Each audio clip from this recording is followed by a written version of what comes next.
नमस्कार, AD news live search के साथ चैनल में आपका स्वागत है। आइए नजर डालते हैं इस वक्त की खबर पे। 2025 के बजट पर आइए नजर डालते हैं।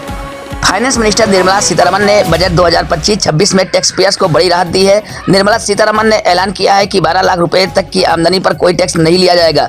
वहीं वित्त मंत्री निर्मला सीतारमण ने शनिवार को क्रेडिट कार्ड केसीसी के लिए ब्याज सहायता योजना की सीमा 3 लाख रुपए से बढ़ाकर 5 लाख रुपए करने की घोषणा की है। वित्त मंत्री निर्मला सीतारमण ने शनिवार को प्रधानमंत्री धन धान्य योजना की घोषणा की।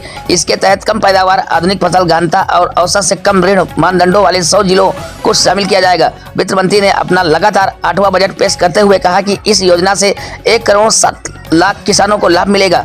वहीं वित्त मंत्री निर्मला सीतारमण ने शनिवार को कहा कि सरकार अगले हफ्ते एक नया आयकर विधेयक पेश करेगी जिसमें पहले विश्वास करो बाद में जांच करो की अवधारणा को आगे बढ़ाया जाएगा। वित्त मंत्री ने घोषणा की कि बीमा क्षेत्र में प्रत्यक्ष विदेशी निवेश FDI को 64% से बढ़ाकर 100% किया जाएगा।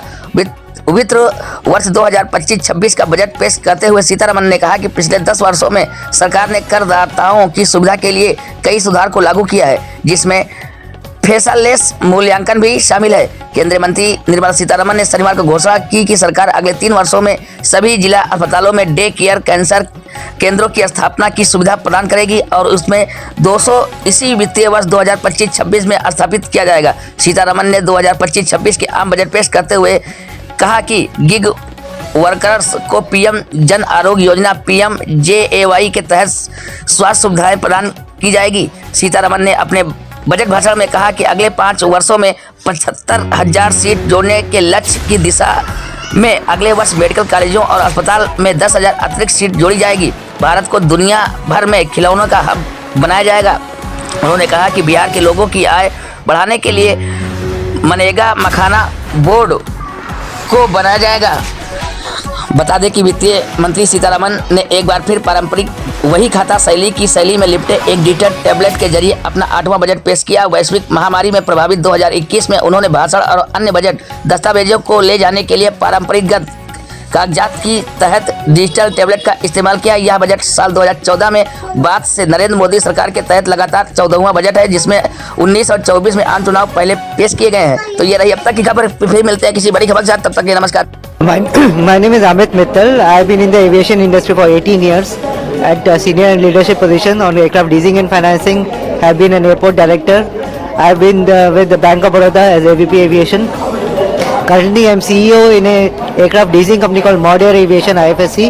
We are registered in Gift City and our corporate office is in New Delhi.